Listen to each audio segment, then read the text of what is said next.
Hello बच्चों, हमने पिछले लेक्चर में उपभोक्ता के व्यवहार का सिद्धांत पढ़ा था। इसमें हमने उपयोगिता को देखा था, उपयोगिता को पढ़ा था और उपयोगिता में भी हमने जो है कुल उपयोगिता और सीमांत उपयोगिता के बारे में जाना था। और इसी को ही जो हमने ग्राफ द्वारा भी बनाना सीखा था। इसके अलावा अनधिमान वक्र के बारे में जाना था। अधिमान वक्रों के लक्षण और विशेषताओं के बारे में जाना था और ये भी जाना था कि दो अनधिमान वक्र कभी एक दूसरे को नहीं काटते हैं, लेकिन विसंगत अवस्था में, विसंगत दशा में जो है वो एक दूसरे को काटते हैं। यानी कि ये भी बताया था कि जहाँ पे दो वस्तुएं हैं उनमें से कौन सा संयोग ज़्यादा अच्छा है। दो बंडलों में कौन सा बंडल का संयोग अच्छा है, तो वो जो है एक दूसरे को काटते थे विसंगत स्थिति में। आज जो है हम उपभोक्ता का बजट, इस बारे में पढ़ेंगे। तो इससे पहले कुछ सामान्य बातें जाननी जरूरी है कि हम बजट किसे कहते हैं। अब किसी व्यक्ति की यदि आमदनी मान लिया 1000 रुपये है और उन 1000 में से वो सारी चीज़ों की आवश्यकता तो अपनी पूरी नहीं कर सकता, तो उसमें से मान लिया वो 100 रुपये में दो चीज़ें खरीदना चाहता है, या मान लिया 50 रुपये में वो दो चीज़ें खरीदना चाहता है, आम और केला। तो यहाँ पे जो बजट हुआ उसका वो 50 रुपये हुआ। या मान लिया 20 रुपये, उसने निर्धारित किया कि 20 रुपये में उसे आम भी खरीदने हैं और केले भी खरीदने हैं। तो यहाँ पे उसका जो बजट है वो बजट हुआ 20 रुपये।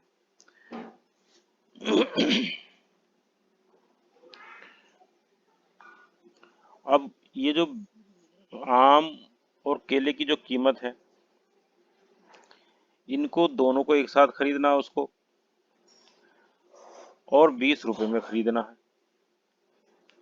तो वो इन दोनों चीज़ों को या तो 20 रुपये में खरीद सकता है या 20 रुपये से कम कीमत में खरीद सकता है। तो ये तो हुआ उपभोक्ता का बजट। अब हम बजट सेट एवं बजट रेखा की बात करते हैं।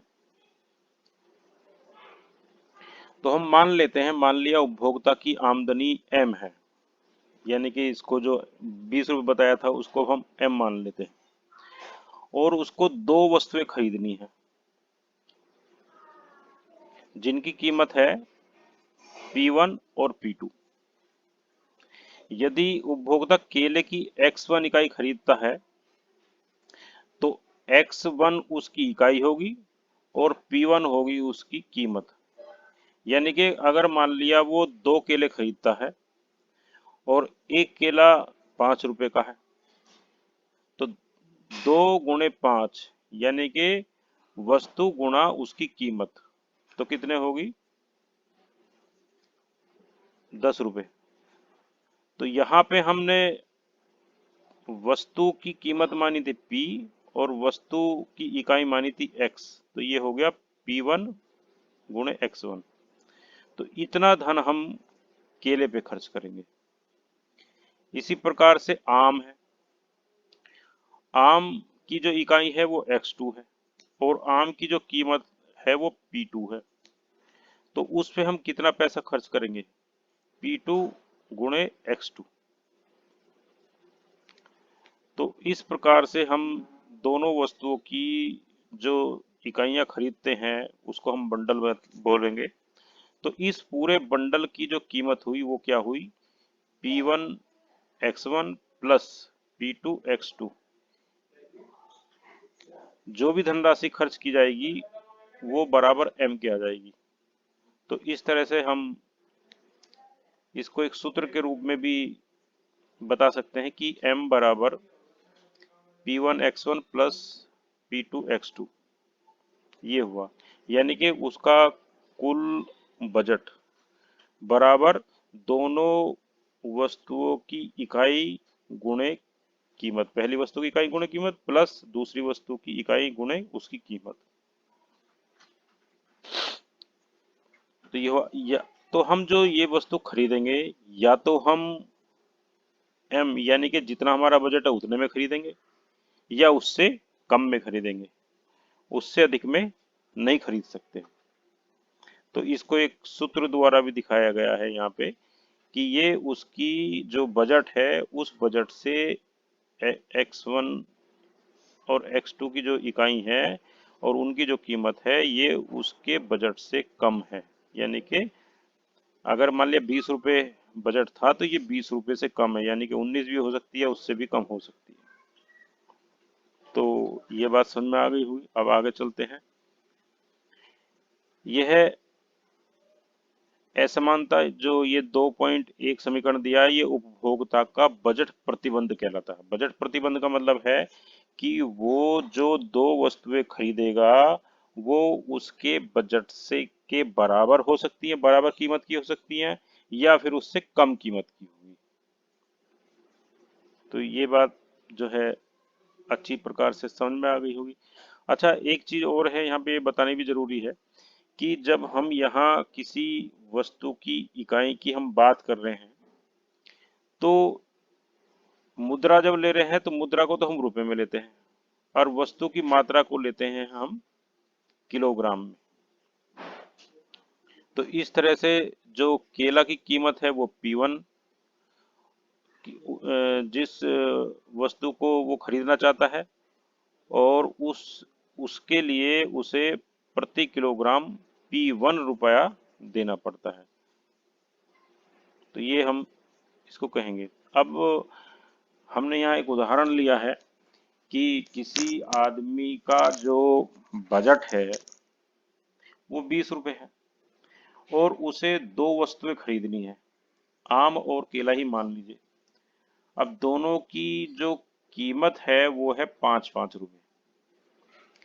तो हम यहाँ देखते हैं कि वो दोनों वस्तु में से कोई ना खरीदना चाहे तो भी एक वस्तु में से एक ना खरीदे दूसरी खरीद ले, दूसरी का एक इकाई खरीद ले, फिर पहली वस्तु ना खरीदे दूसरे की दो इकाई खरीद ले, तीन पहली वस्तु ना खरीदे 3 इकाई खरीद सकता है, पहली वस्तु ना खरीद के 4 इकाई खरीद सकता है। तो यहाँ पे क्योंकि एक वस्तु की कीमत इकाई होगी 4 और एक वस्तु की कीमत होगी 5 रुपये, तो 4 × 5 बराबर 20। तो ये चीज भी उसके बजट में शामिल है, इसलिए वो ये भी खरीद सकता है।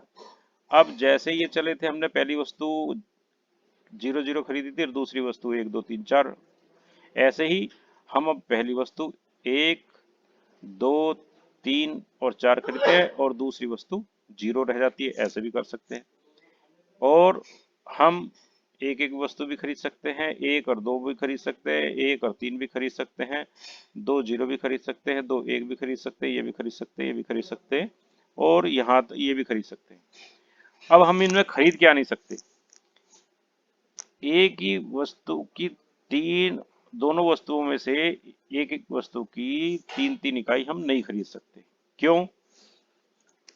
क्योंकि यहाँ इकाई है 3 और उनका मूल्य है एक इकाई का 5 रुपये, यानी कि 5×3 = 15 रुपये ये हो गए।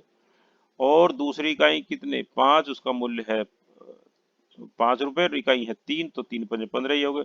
तो 15 और 15 30, जबकि हमारा बजट है 20 रुपये, तो हम ये भी इकाई नहीं खरीद सकते।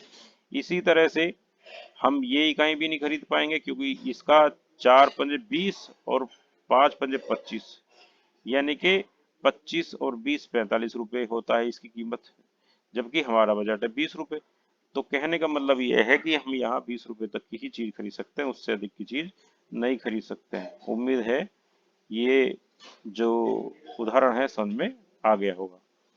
अब इसी को ही हम रेखा चित्र के माध्यम से बता सकते हैं कि जहाँ दो वस्तुएं हैं x1 और x2, और उनका जो मूल्य है वो P1 और P2 है। तो इससे पहले हमने जो समीकरण देखा था वो ये देखा था कि हम जितना हमारा बजट है उससे कम कीमत में दोनों वस्तुओं की इकाइयों को खरीद सकते हैं। जितनी जितनी भी इकाई उसमें आए उतनी इकाइयों को हम खरीद सकते हैं, या हम बजट के बराबर भी खरीद सकते हैं। तो इस बजट सेट को एक इस रेखा चित्र में एक सीधी लाइन के द्वारा दिखाया गया है। यहाँ पे P1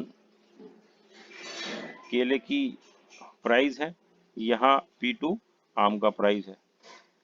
अब ये P1 x1 plus P2 x2 यानी कि P1 x वस्तु का मूल्य है और यहाँ x जो है वो इकाई है।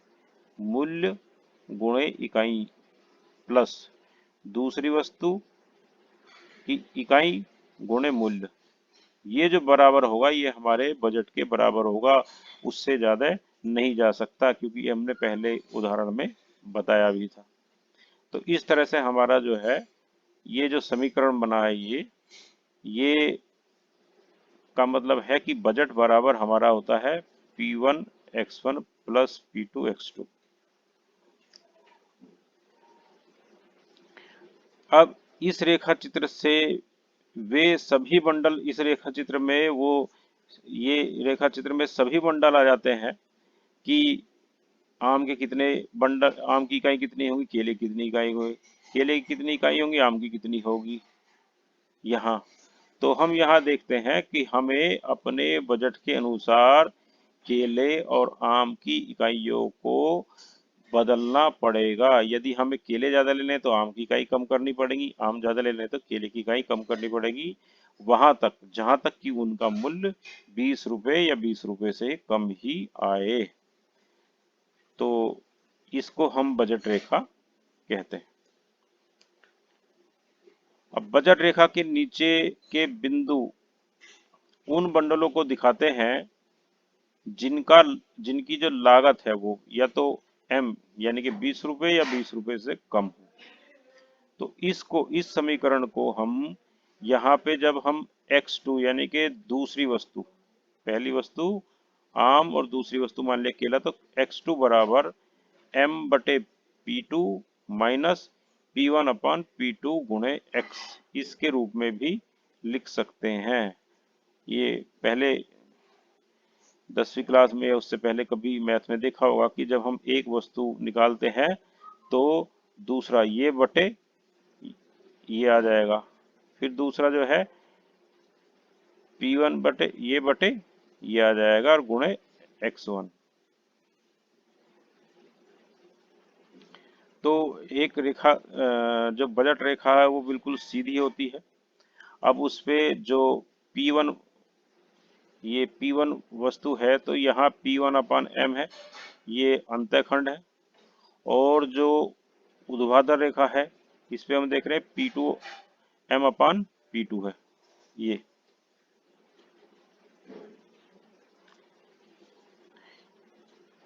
तो जिसका समस्तरीय अंतःखंड M अपान P1 है और ऊर्ध्वाधर यानी कि समस्तरीय खंड ये रेखा हो गई, ये रेखा, और ऊर्ध्वाधर खंड ये रेखा होगी, ये वाली खड़ी वाली, तो ये है।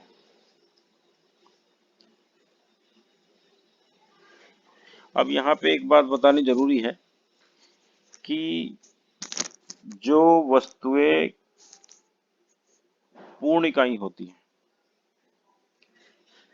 उन्हीं वस्तुओं की यहाँ पे बात की गई है। कुछ वस्तुएं ऐसी भी होती है जो अभाज्य, जिनको हम बांट करके नहीं बेच सकते, जैसे कि संतरा है, संतरे को हम आधा या चौथाई में नहीं खरीद सकते हैं, लेकिन हम चावल को खरीद सकते हैं। चावल को आधा किलो भी खरीद सकते हैं, एक पाव भी खरीद सकते हैं, 1 किलो भी खरीद सकते हैं। ऐसे ही दूध है, दूध को भी हम खरीद सकते हैं। तो 10वीं क्लास से पहले तुमने एक समीकरण पढ़ा होगा, इसी तरह के चित्र के संबंध में वो समीकरण दिया हुआ है, ये समकोण जो त्रिभुज होता है ये, और उसके जो विकर्ण है कह ले हम उसको, तो इस तरह का जो चित्र है वो दिया हुआ, उसमें क्या है, y बराबर c प्लस एम एक्स। यहाँ जो c है वो होती है ऊर्ध्वाधर रेखा, और m जो होती है वो होती है अंत खंड रेखा समांतर, और m जो है यहाँ पे उसकी रेखा की प्रवणता, मतलब झुकाव। प्रवणता का मतलब झुकाव, यानी कि प्रवृत्ति। प्रवृत्ति कैसी है इसकी, दाएं से बाएं नीचे झुकने की। तो ये इसको हम कहेंगे प्रवणता, तो इसको वहां m के द्वारा बताया गया है।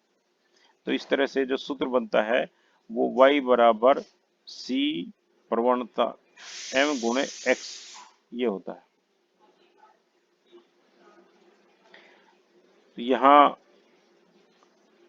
ये मूल्य अनुपात तथा बजट रेखा की प्रवणता की हम बात करते हैं, तो प्रवणता को जो है बोलते हैं प्रवृत्ति, यानी कि झुकाव। तो हमेशा उसका जो झुकाव है बजट रेखा का वो दाएं से बाएं की ओर, ऊपर से नीचे गिरता है। तो बजट रेखा पर किसी भी बिंदु के विषय में हम देखते हैं, यह बिंदु एक ऐसे बंडल यानी कि संयोग को दर्शाता है जिस पर उपभोक्ता का एक पूरा बजट व्यय किया जाता है, यानी कि जितना भी उन दो वस्तुओं के लिए उसने बजट बनाया है। मान लीजिए आदमी एक केले की इकाई अधिक लेना चाहता है, तो वह यह तभी ले सकता है जब वह उस दूसरी वस्तु में से कुछ वस्तु को छोड़े, यानी कि पहली वस्तु अगर ज्यादा दाम की लेता है तो दूसरी वस्तु उसे कम दाम की लेनी पड़ेगी। कम दाम की मतलब कम संख्या में लेनी पड़ेगी। पहली वस्तु अगर ज्यादा लेना चाहता है तो ज्यादा रुपए खर्च होंगे, तो उसके बदले में उसको दूसरी वस्तु की इकाइयों को कम करना पड़ेगा, जिससे कि उसका रुपया कम हो सके और वो दोनों ही वस्तु उसके बजट में, यानी कि जैसे 20 रुपए माना था तो 20 रुपए में आ सके। यदि उसे केले की एक अतिरिक्त इकाई लेनी है तो वो आम की कितनी मात्रा छोड़ेगा, कितनी इकाई छोड़ेगा, यह दोनों उन वस्तुओं की कीमत पर निर्भर करती है। तो केले की एक इकाई का जो लागत थी या मूल्य था उसका था P1। अतः उसे आम पर जितने एक इकाई P1 अधिक देने पड़े, तो उतने ही उसे दूसरी इकाई पे अपना खर्च घटाना पड़ेगा, उतनी ही रुपए की दूसरी इकाई को कम खरीदना पड़ेगा। तो P1 से वह वस्तु दो की P1 बटे P2, यानी कि पहली इकाई पे जो बढ़ा और दूसरी इकाई पे जो पैसा या इकाई घटी, तो उसकी खरीद को दिखाया गया है। अतः यदि उपभोक्ता केले की एक अतिरिक्त इकाई चाहता है तो और वह अपनी पूरी आय को व्यय करता है, यानी कि जो उसने बजट बनाया है उसको खर्च करता है, तो उसे आम की P1/P2 इकाई छोड़नी पड़ेगी। जितनी वो पहले केले की इकाई बढ़ाता है उतनी ही आम की इकाई को उसे छोड़ना पड़ेगा। दूसरे शब्दों में, दी गई बाजार की स्थिति में उपभोक्ता वस्तु ए को वस्तु 2 की जगह हम P1/P2 की प्रतिस्थापन दर कहते हैं। इसको हम क्या कहेंगे, प्रतिस्थापन दर। प्रतिस्थापन दर क्या हुई कि एक वस्तु को यदि, जैसे कि आम है, आम को हम यदि ज्यादा लेना चाहते हैं तो उसके बदले में हमें केले की मात्रा को जो कम करना पड़ रहा है, उस कम करने की दर को हम क्या कहते हैं, प्रतिस्थापन दर।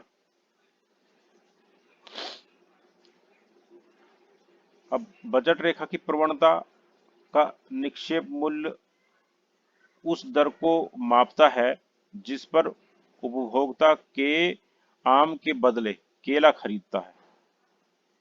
तो इसको अभी नीचे स्पष्ट करेंगे। यहाँ ये मान लीजिए ये जो ये X1 वस्तु है और X2 वस्तु है, ये यहाँ पे। अब इनकी मात्रा यहाँ एक की कम हो जाती है, दूसरे की ज्यादा हो जाती है। तो इस बदलाव को जो कम हुआ उसको हम डेल्टा x1 कहेंगे, और यहाँ डेल्टा x2 यानी कि जो डेल्टा का प्रयोग किया गया है वो वस्तु के मूल्य में परिवर्तन को लेकर के किया गया है, तो उसको हम डेल्टा कहते हैं। डेल्टा x1 से अभिप्राय है कि x1 में एक बदलाव, यानी कि जो x1 में जो बदलाव हुआ उसको हम डेल्टा x1 कहते हैं, और x2 में जो बदलाव हुआ उसको हम डेल्टा x2 कहते हैं। तो पहला संयोग हमारा यहाँ स्थापित हो रहा था। अब हमने केले की मात्रा बढ़ा दी तो आम की घटानी पड़ेगी, तो वो संयोग हुआ यहाँ। अब इसको क्या कहेंगे, x1 प्लस डेल्टा x1, दूसरा हो गया x2 प्लस डेल्टा x2। ये तो पहले हमारा जो बजट रेखा का समीकरण था वो ये था। अब हम इसको डेल्टा और जोड़ देंगे, इसमें P1 गुणे गुणे में था x1 प्लस डेल्टा x1, ये जुड़ जाएगा इसमें x1 की जगह। ऐसे ही x2 की जगह ये हो जाएगा x2 प्लस डेल्टा x2, तो ये आ जाएगा m। तो ये कब है, ये संयोग तब होता है जब हम किसी वस्तु के एक इकाई को बढ़ाते हैं तो दूसरी इकाई को हमें घटाना पड़ता है, तो हम ये लिखते हैं। तो इस तरह से समीकरण हुआ ये P1 delta x1 plus P2 delta x2 बराबर m। m जीरो जीरो क्यों माना गया, अगर यहाँ मान लिया 20 रुपए थे तो 20 रुपए खर्च हो गए, तो अब क्या बचा, जीरो, इसलिए ये माना गया। इसी समीकरण को हम ऐसे भी लिख सकते हैं कि delta x2 upon delta x1, यानी कि जो हमने ये इकाई खरीदी उसके बदले में दूसरी इकाई का जो त्याग किया, बराबर माइनस P1 अपॉन P2, जो पहली इकाई इस इकाई का मूल्य है वो ऐसे, और जो इस इकाई का मूल्य है वो ऐसे आ गया।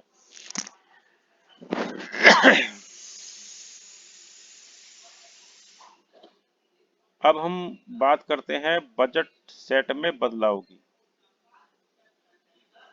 बजट सेट में जो बदलाव है वो दो तरीके से होता है।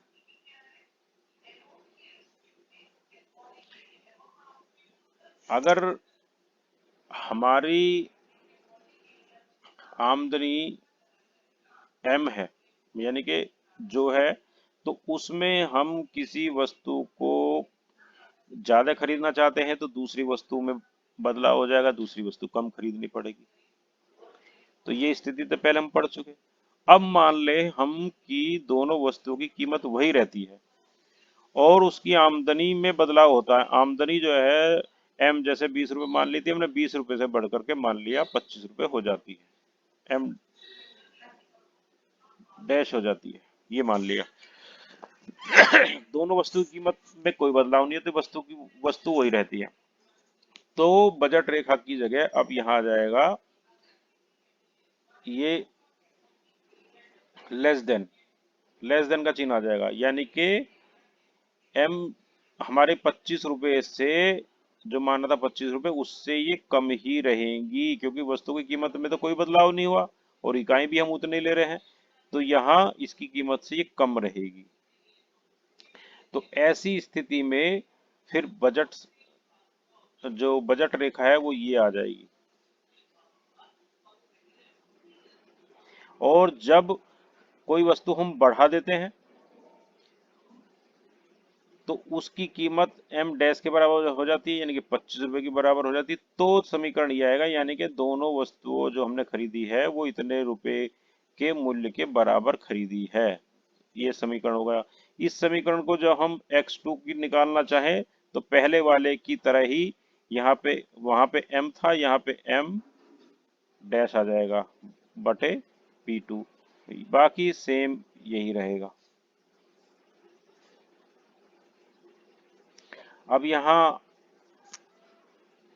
ध्यान दीजिए कि नई बजट रेखा की प्रवणता वही है, प्रवणता वही है, मतलब नीचे गिरने का जो प्रवृत्ति है वो वही है जो हमने पहले देखी है।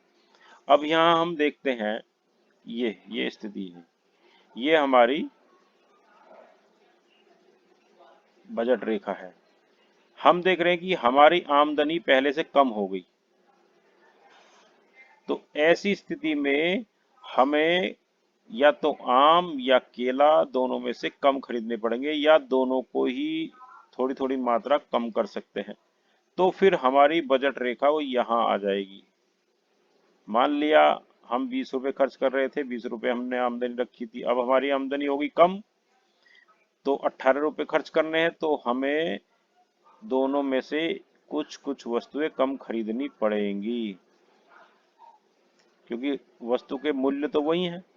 दूसरी स्थिति उल्टी ये है, ये जो दूसरी स्थिति है वह ये है कि यहाँ पे हमारी आमदनी पहले से बढ़ जाती है, तो हम उन वस्तुओं में बढ़ोतरी कर सकते हैं पहले की अपेक्षा।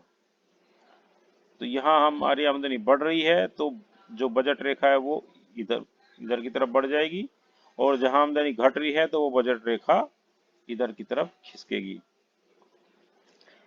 तो वस्तुओं के उपलब्ध बंडल के सेट में यह बदलाव जो उपभोक्ता की आमदनी में बदलाव के परिणाम स्वरूप होता है, आय में कमी हो जाने से बजट रेखा में समानांतर आवक स्थानापन्न हो जाता है, या इसी के समानांतर या तो इधर खिसकेगा बजट रेखा या इधर खिसकेगी बजट रेखा। अब मान लीजिए कि वस्तु ए की कीमत P1 से बदलकर P-1 हो जाती है, यानी कि हम यहाँ मान रहे हैं कि यहाँ वस्तु की कीमत बढ़ रही है, परंतु बढ़ रही है या बदलाव हो रहा है, घट भी रही है या बढ़ भी रही है, कुछ भी हो सकता है, परंतु वस्तु 2 की कीमत तथा उपभोक्ता की आय में कोई बदलाव नहीं हो रहा। अब ये तीसरी कंडीशन ये है, अब वस्तु एक की नई कीमत पर उपभोक्ता सभी बंडल खरीद सकता है, तो वहां पे क्या लिखा जाएगा, P1 P⁻1, जो यानी कि कीमत में बदलाव हुआ वो, गुणे वस्तु की इकाई प्लस P2 वस्तु में कोई बदलाव नहीं हुआ तो गुणे उसकी इकाई। तो ये हमारी बजट से कम रह सकती है या फिर बजट के बराबर हो सकती है, किसी भी सूरत में हमारे बजट से अधिक नहीं हो सकती, नहीं खरीद सकते। तो हम उस स्थिति में भी यहाँ दूसरी वस्तु के मूल्य को निकाल सकते हैं उसी फार्मूले से जो पहले दिया गया है, केवल यहाँ P1 बार आ जाएगा P1 की जगह। अब ध्यान दीजिए कि बजट रेखा का ऊर्ध्वाधर और अंतःखंड वैसा ही है जैसा पहले था, उसमें कोई बदलाव नहीं हुआ। यहाँ ये ऊर्ध्वाधर खंड, ये बदलाव किसमें हुआ है, क्षैतिज खंड में। क्षैतिज खंड में यदि यहाँ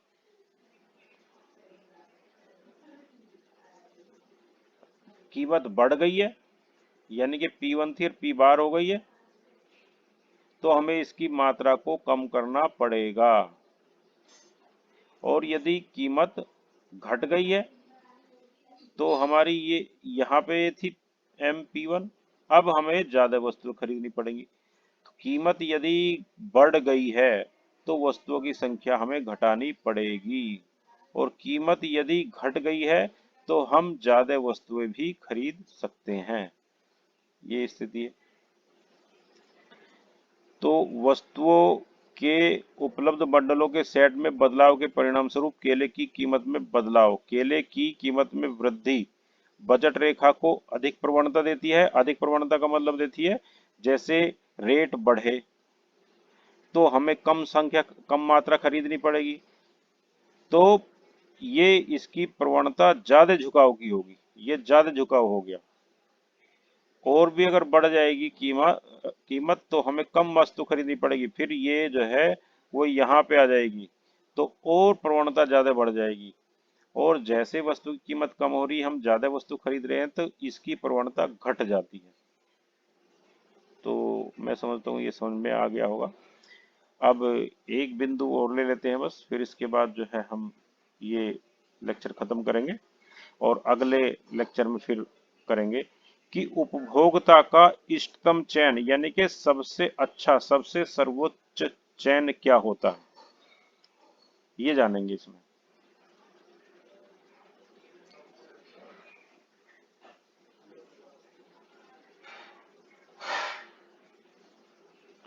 तो हम इस रेखा चित्र से समझ सकते हैं कि हमारे पास जो है तीन ऑप्शन है। एक ये हमारा अनाधिमान वक्र है, दूसरा अनाधिमान वक्र ये है, और तीसरा है नीला। तो हमें वस्तु जो खरीदनी है वो x1 और x2 दो वस्तुएं हैं, और संयोग हम जो है इस अपने बजट के अंदर ही लेते हैं। तो हम ये देखते हैं कि हमें हमारे बजट में हमारी संतुष्टि भी हो जाए और वस्तु जो है हमें सही सही मिले, यानी कि उनका जो उनका जो बंडल है, दोनों का मिश्रण जो है वो हमें सही मिले। तो हम यहाँ देखते हैं कि ये हमारी बजट रेखा के बाहर हो गया, यानी कि बजट रेखा से ज्यादा चला गया। तो ये अनाधिमान वक्र जो है हमारे लिए ज्यादा पैसे खर्च करने होंगे, तो हम ये कर नहीं सकते, ये हमारे लिए संभव नहीं है। दूसरा है ये, इसमें हमें ये कोई ना कोई वस्तु हमें, देखो यहाँ ये है तो ये कम खरीदनी पड़ेगी, तो दूसरी ज्यादा कम आएगी, उसमें पैसे बच जाएंगे हमारे। तो मान लिया हम वस्तु कम खरीद करके पैसे बचा लें अपने, तो उससे भी हमें पूर्ण संतुष्टि नहीं मिलेगी। तो हम देख रहे हैं कि ये अधिमान वक्र, अनाधिमान वक्र भी हमारे लिए संतुष्टि देने वाला नहीं है।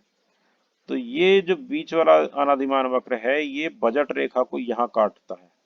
बजट रेखा के जो जितने पास होगा अनाधिमान वक्र, वही हमारे लिए सबसे अच्छा, सबसे बेहतर संयोग होगा। अब इसको हम कुछ इस तरह से समझ सकते हैं।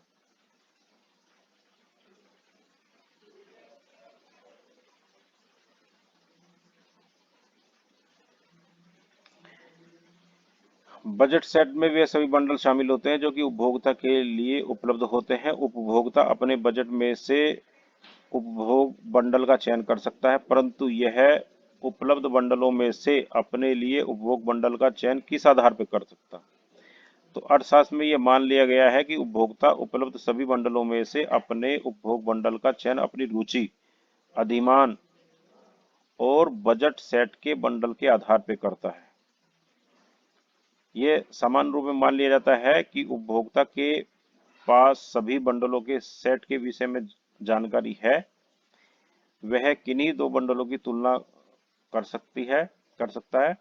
दूसरे शब्दों में वह बंडलों में से किसी एक बंडल अधिमान दे सकता है तथा तटस्थ रह सकता है, यानी कि दोनों में से एक की मात्रा को बढ़ा सकता है या घटा सकता है, या उन्हीं पे तटस्थ रह सकता है। पिछले दो भागों में हमने उपभोक्ताओं के लिए उपलब्ध बंडलों के सेट के विषय में चर्चा की और उनके इन बंडलों की अधिमानता के विषय में भी बताया कि किस बंडल का वह चुनाव करता है। अर्थशास्त्र में साधारणतः माना गया है कि उपभोक्ता युक्तिपूर्वक यानी कि सोचने समझने वाला व्यक्ति होता है। युक्तिशील व्यक्ति को स्पष्ट ये जानकारी होती है कि उसके लिए क्या अच्छा है और क्या बुरा है, तथा किसी भी दी हुई स्थिति में वह सदा इसका प्रयास करता है कि उसको कम से कम कीमत पे ज्यादा से ज्यादा संतुष्टि मिले, यानी कि सबसे अच्छा बंडल वो प्राप्त करे। अतः उपलब्ध बंडलों के सेट के लिए न केवल एक उपभोक्ता के पास सुस्पष्ट अधिमान होता है, अपितु वह अपने अधिमान के अनुसार कार्रवाई भी करता है। युक्तिशील उपभोक्ता अपने उपलब्ध बंडलों में से सदा वही बंडल चुनता है जिसे सबसे ज्यादा अधिमान रखता है, यानी कि सबसे ज्यादा अधिमान देता है या सबसे ज्यादा संतुष्टि उस हो उसे। तो वही जो है चीजें इसमें बताई गई थी कि यहाँ पे जो ये अधिमान वक्र है, तो ये उन्हें ही चुनेगा जिससे सबसे ज्यादा संतुष्टि होगी। क्यों? ये उसके बजट से कम है, लेकिन उसमें उसे वस्तुएं पूरी नहीं मिल पा रही जितनी उसे चाहिए। यहाँ ये वस्तुएं ज्यादा मिल रही है, लेकिन बजट से उसके ज्यादा है, तो ये भी उसके लिए अच्छा अधिमान वक्र नहीं है, ये भी नहीं है, तो ये अधिमान वक्र जो है उसके लिए सबसे अच्छा है, जो कि बजट रेखा पे आता है। तो उपभोक्ता का इष्टतम बिंदु x1 और x2 जहां पर बजट रेखा जिसकी अधिमान वक्र पर स्पर्श करती है, ये सबसे अच्छा बंडल दर्शाता है। तो सबसे अच्छा इष्टतम संयोग उसके लिए यही रहता है। तो बच्चों आज इतना ही मांग के बारे में जो है हम अगले लेक्चर में पढ़ेंगे। धन्यवाद।